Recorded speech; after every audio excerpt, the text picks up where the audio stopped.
the last lecture, I described some of the scenarios for the first settlement of the Americas and pointed out that this was a subject about which still we know very little and which is still extremely controversial. We ended with a brief mention of the extinction of the Ice Age megafauna some 13,000 years ago. Now I want to look at what happened once that megafauna became extinct. First, I'm going to contrast the theories surrounding the extinction of Ice Age big game around that period of 13,000 years ago. Then I'm going to go to the plains of North America and describe the bison hunting societies which succeeded Clovis and the various hunting methods which they used. I should point out that in this course I really am going to concentrate more on North America, which I'm assuming is the primary interest in terms of American archaeology for the audience of this course. As far as early cultures are concerned, we'll range more widely later. From the plains, I'm going to move to the eastern woodlands, to this region here, to survey some of the hunter-gatherer societies which flourished in eastern North America, where some of the highest population densities were in food-rich river valleys, estuaries, and lake regions. Then we'll move to the west and look at Paleo-Indians and their archaic successors, how they adapted to increasingly dry conditions with cultures that endured for thousands of years with little change. At the same time also, people began living on the Pacific coast from the earliest times. And then finally, we'll discuss some of the increasingly elaborate spiritual beliefs which developed among Native American societies, reflected in rock art, burial customs, and ceremonial artifacts. We're going to cover a lot of ground here rather superficially, but this is inevitable given the time constraints of this course. Our time frame here is from about 13,000 years ago up to relatively modern times. The extinction of the Ice Age big game, which thrived in the Americas until about 13,000 years ago, is thought by many experts to have been a turning point in Native American history. Or was it? The controversies over extinction have raged for over half a century. In the 1960s, archaeologist Paul Martin of the University of Arizona theorized that the first Americans were super predators who exploded into an uninhabited continent teeming with big game. He argued that the new human population expanded rapidly and promptly decimated the megafauna, hunting it into extinction. Like all theories which stake out somewhat extreme positions, Martin's blitzkrieg hypothesis, as it's sometimes being called, sparked vigorous controversy. Many scientists disagreed with Martin. They argued that global warming and increased aridity caused dozens of large animal species to become extinct, not only in the Americas, but elsewhere in Europe and Asia. The woolly mammoth, the woolly rhinoceros, for example, to name two examples from Eurasia and Europe. Thus, the extinction of big game was a matter of global warming. Most contemporary thinking is somewhere between these two extremes. Many archaeologists believe that humans had a limited role in extinction. They preyed systematically on mammoth, mastodon, and other slow-breeding animals, they say. And by killing them, they may have accelerated the extinction of large mammal populations already under stress from climatic change. We simply do not know. After 11,000 years ago, a couple of thousand years after the megafauna vanished, we find a new pattern of Paleo-Indian society beginning to develop. They continued to flourish throughout the Americas and adapted to a great range of different environments.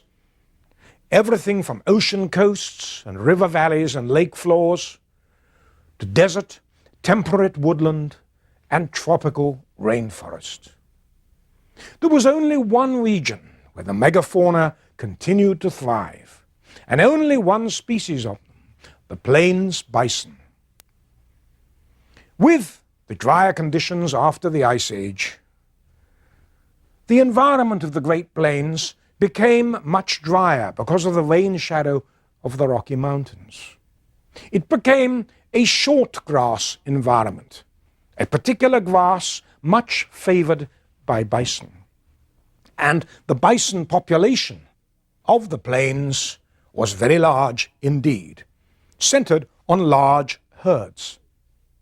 Here, Paleo-Indians and their successors continued to rely on bison for much of their meat, hunting their prey on foot with stone-tipped spears, exactly like the Paleo-Indians had done. But by this time, their projectile points assumed many forms, all ultimately derived from Clovis points.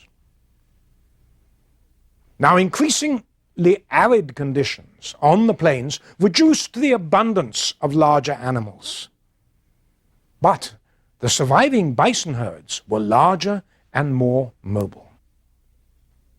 The bison is an extremely difficult animal to stalk and hunt. They are suspicious, have a acute sense of smell, and were being stalked in open country. It seems likely that individual hunting of bison, while a staple, was something that required exceptional skill. And when the opportunity arose, Paleo-Indians and later Plains peoples found that the most effective, if wasteful, way to hunt bison was by organizing drives when the opportunity arose.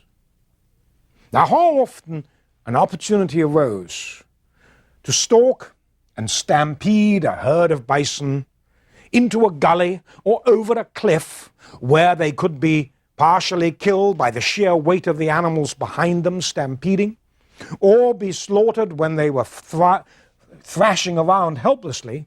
How often this happened, we don't know. It may have been once or twice a generation. It may have been every year.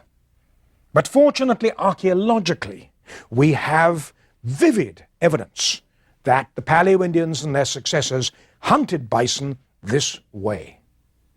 One of the most famous sites is the Olson Chubbuck site in Colorado, dug a generation ago, but dug brilliantly by an archaeologist called Joe Ben Wheat.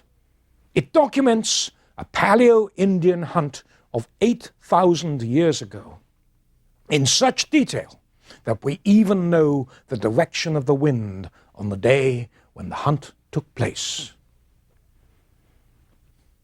Several groups of Paleo-Indians, this could probably involve cooperation with several bands, appear to have stalked and maneuvered a herd of bison, about 200 of them, into a strategic position where it was possible for them to be stampeded between rows of people waving bison hides and diverting them into a narrow arroyo, a gully.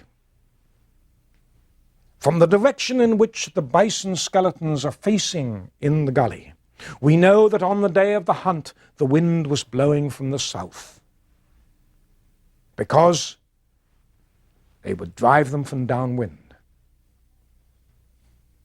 We can imagine the hunt, the careful stalking beforehand, the observation of the herd, the encircling of the herd with stalkers, probably a process that took several days. And then the momentous day of the drive. The animals are stampeded. As they move, people come up, rise up suddenly, and wave bison hides, directing the animals towards the fatal invisible arroyo. The leading animals stampede blindly, hesitate for a moment on the arroyo, but are pushed into the gully by the sheer weight of the beasts behind them. Within seconds, there is a thundering mass of helpless bison jammed in this gully. The ones at the bottom suffocated by the weight of the other ones on top. Some of the bison manage to escape or move away, but the hunters now don't worry, because at least 150 bison are jammed into this arroyo and perished. The spearmen jump on the bison, avoiding flailing horns, and kill as many as they can see, leaving the rest to suffocate to death. Immediately, the butchers came in, started systematically butchering these bison. Joe Ben Wheat carried out such a thorough analysis of the butchery that he was able to establish how it was done on a systematic basis and to calculate that enough meat came from this, both fresh and dried, for several bands to live for at least 2 months. The important part of this economy was not only the fresh meat, it was the dried meat, where they pounded meat and fat to make pemmican carried around in leather bags, a critical part of the plains economy. Hunts like this went on for thousands of years. At sites like Head Smashed in Canada, they have found thousands of years of occasional drives over strategic cliffs or into gullies. This form of hunting bison on foot survived into the 18th century, and we actually have eyewitness accounts from fur traders of this taking place. And then came the bow and arrow much later in prehistory, and then finally the horse, which helped develop the flamboyant plains bison hunting cultures of historic times. Moving now to the eastern woodlands. And the woodlands were established there early after the late Ice Age. There was a thin scatter of Paleo-Indian bands living in this vast region around 10,500 years ago and earlier. There were Clovis people in this region. They were the descendants of the original immigrants. These people probably hunted and foraged over thousands of square miles of tundra, coniferous forest, and deciduous woodland, but based themselves as much as possible near permanent water sources, that age-old strategy of anchoring yourself to reliable water and places where there were more abundant foods. Of nowhere in the world is this more true than eastern North America, and the plains indeed, where the chronicle of prehistory is written through the changing styles of stone tools. In this case, stone projectile points, ones with the fluted thinning flake at the base, and also later forms, which have been catalogued and studied in great detail. The earlier ones bear many resemblances to the well-known Clovis and then the later Folsom Point of the plains, Folsom being another site in New Mexico. So we've got this chronology of gradually increasing populations living not by hunting megafauna, but by hunting much more diverse food sources. You see, what you've got on here is a classic strategy. It's a strategy that's going to become important when we start talking about hunters. Probably their staples were deer and a relatively narrow range of plant foods, depending on the different localities. Game was some more important than other areas. Fishing may have been important in another. Nut harvests of fall may have been important somewhere else. The point is that they had a sort of core of staples, and then they knew of all other foods, all kinds of other foods, which they would turn to in starvation years, in years when, say, nut harvests were poor, so that they had, as it were, a savings account of other foods they could use. And we'll find when we get on to farmers later in the course that this cushion changed radically in later times. For the most part, these people were sparse on the ground. They lived in large hunting territories because populations were still low. Many of them may have confined themselves to one watershed or river valley. But their main food sources were small and medium-sized game like deer and rabbits, and plant foods. But the densest populations were by the shores of lakes and estuaries, in river valleys, where there were unusually diverse food sources. One of the striking features about later Paleo-Indian and what's called archaic culture, which followed hunter-gatherer societies, was how diverse their food bases were. They weren't just hunting game, they were living on different foods at different times. There were well-established seasonal rounds which ebbed and flowed with the harvests of nuts and so on. They knew their territories intimately, every detail of them. But especially rich food locations served as important base camps for these mobile bands with broadly prescribed territories.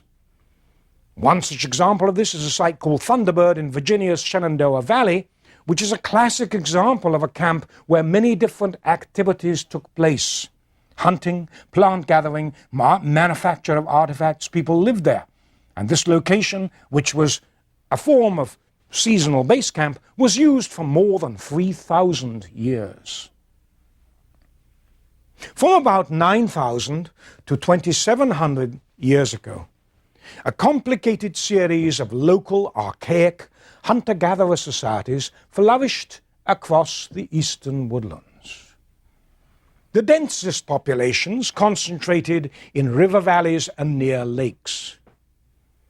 In general, however, archaic populations of this period in the East and the Midwest tended to make use of winter base camps close to water and placed near to locations where deer could be hunted in winter and other winter foods might be taken.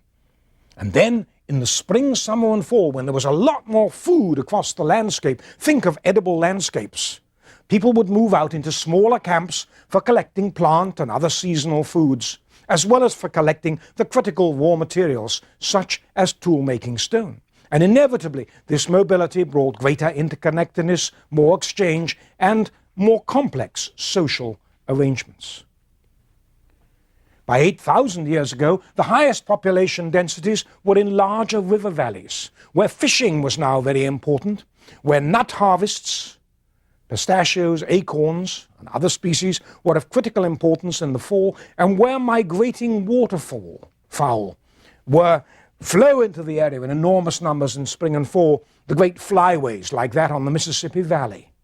And some of these locations were occupied almost continuously over many thousands of years. You're getting more and more of a trend towards permanent settlement.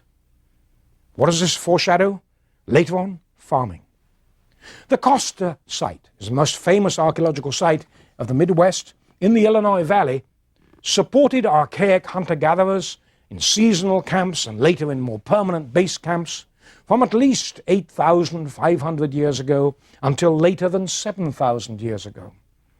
As long as the population remained fairly stable, the Costa people could find most of their food within 3 miles of their settlement. It was a concentrated life, and later on we find that territories get more confined, territorial boundaries closer drawn as populations rise, and from this reservoir emerge some of the cultural developments of later times, which we talk about later in the course. The Desert West was very arid landscape. It was a landscape which teemed with various, often very inconspicuous, edible foods. Inevitably in this area, which did not have a great diversity of food resources in abundance, and where water was scarce, the Paleo-Indian and later populations were widely scattered and very sparse. They tended, these arid lands, to become increasingly dry over the millennia, culminating in about 5000 BC. By this time, the inhabitants had responded to much drier conditions by exploiting a far more diverse resource base. Their favored place to live, and of course, such locations were rare, were the margins of permanent lakes and marshes. For example, in interior California, in Paleo-Indian times, around 10,000 years ago, lakes, pluvial lakes, remnants of much higher rainfall in earlier times, were relatively common across the landscape. These were focuses of settlement, but as these lakes vanished, such locations became rare and highly prized. And it's no coincidence that Caves such as Danger Cave and Hogup Cave in Utah, which lay close to marshland areas, to wetlands where waterfowl abounded, where plant foods could be found for much of the year, where fish like chub could be taken, were occupied again and again over thousands of years, from as early as 11,000 years ago, right up to the very threshold of modern times. There was tremendous continuity in the desert culture of the West.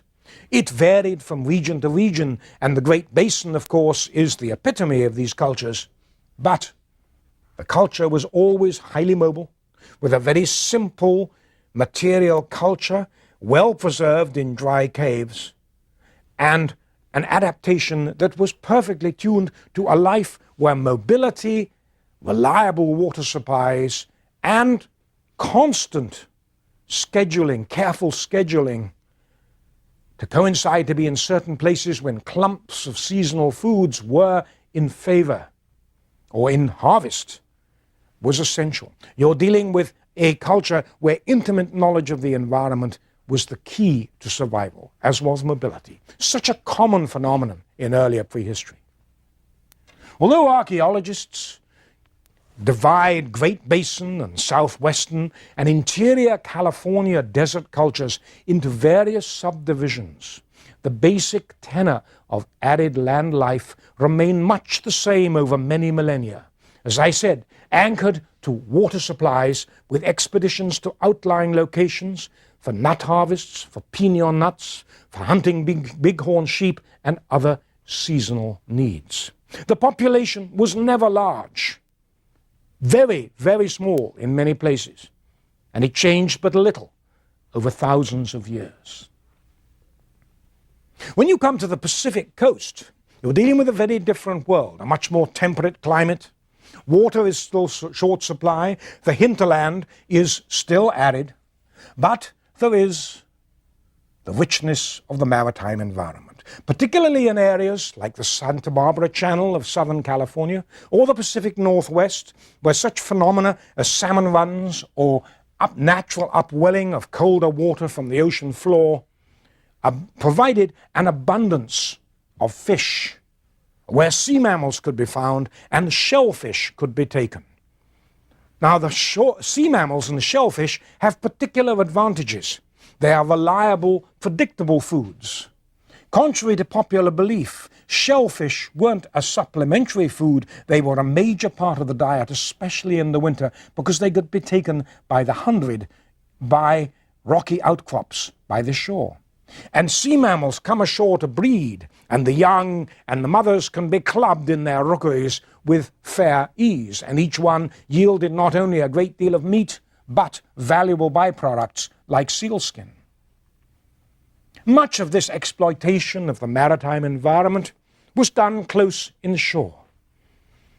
But inevitably, by at least 9,000 years ago, and probably much earlier, some canoes, made of dugouts maybe some of them glass canoes, some of them even planked, ventured offshore to the Channel Islands of California, where mollusks, sea mammals, even dolphins could be taken in abundance. In later times, coastal hunter-gatherer cultures assumed considerable political and social elaboration, especially in food-rich areas like the Santa Barbara Channel with its rich fisheries, in the San Francisco Bay, where shellfish and fish abounded, especially in the last 2,000 years, and of course in the Pacific Northwest. Between 11,000 and 3,000 years ago, the hunter-gatherer peoples of North America, the ancient North Americans, developed increasingly sophisticated adaptations to all manner of challenging environments. This increase in sophistication was due in part to population increases, more sedentary living, and to more circumscribed hunting territories, and in earlier times where populations rose and people had a greater sense of territory. There was increased interaction. But at the same time, the ancient Native Americans developed increasingly complex ritual beliefs and ever richer ever richer spiritual beliefs and seasonal rituals, and began to build shrines, earthworks, and to paint representations of shamanistic visions on the walls of caves and natural outcrops. Here, as everywhere else in the ancient world, the living and spiritual worlds passed imperceptibly the one into the other, bridged by priests and shamans who were able to pass effortlessly into the supernatural realm. A profound spirituality and a complex ritual life marked every Native American society from very early times. A spiritual complexity that seems perhaps to have intensified dramatically in later times and become an integral part of the elaborate chiefdoms and farming societies which flourished in late prehistoric times. Until the last 2,000 years or so, in some areas a little early, ancient North America was a palimpsest of different hunter-gatherer societies. All of them descended from, ultimately, the first Paleo-Indian settlement. They developed within the crucible of the Americas in isolation, with no contacts except, of course, across the Bering Strait in northern latitudes, with any society developing elsewhere. These societies were anchored to especially food-rich areas. But if there is one word that describes what happened between the extinction of the megafauna and the arrival of farming in the last 3,000 years, it is one word: diversity.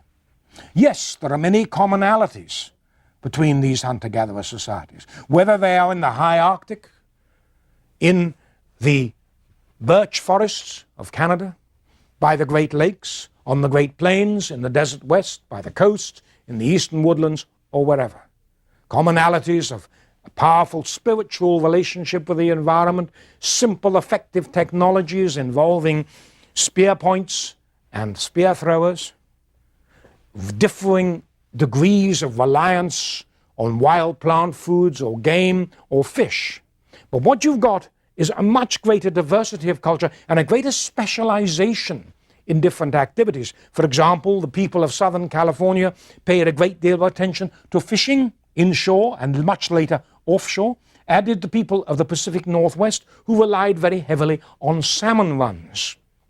In the desert, seeds were all important.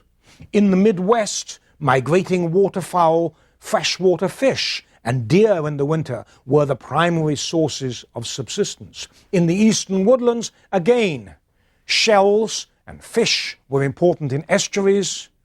Plant foods were of great significance elsewhere, especially the fall nut harvests. But whatever this diversity of environment and diversity of more specialized, intensive economy, and remember, as populations rose, people developed specialized toolkits and increasingly focused on the extensive exploitation of one or two foods, you are dealing with societies which shared a number of trends. A move towards greater sedentism, more permanent occupation, more circumscribed territories, more elaborate social organization, more elaborate technology, much of it specialized, and much more complex ritual lives. All of these things pre-adapted Native American society to the greatest innovation of all, that of the cultivation of maize and beans, which came about in the last 3,000 years. And that we will discuss in a later lecture. In this lecture, we've analyzed the plains hunting cultures which survived from Paleo-Indian times into the historic period. We've shown how later hunter-gatherers in the eastern woodlands adapted to all kinds of environmental changes as they did in the West. And we've shown how increasingly elaborate societies developed in food-rich environments throughout North America. Lastly, we pointed out that increasingly sophisticated spiritual beliefs played an important part in ancient Native American society. This finishes the first 12 lectures of the prehistory of humankind. In the next 12, we talk about a major turning point in human history when people began to cultivate the soil, domesticate animals, and produce their own food.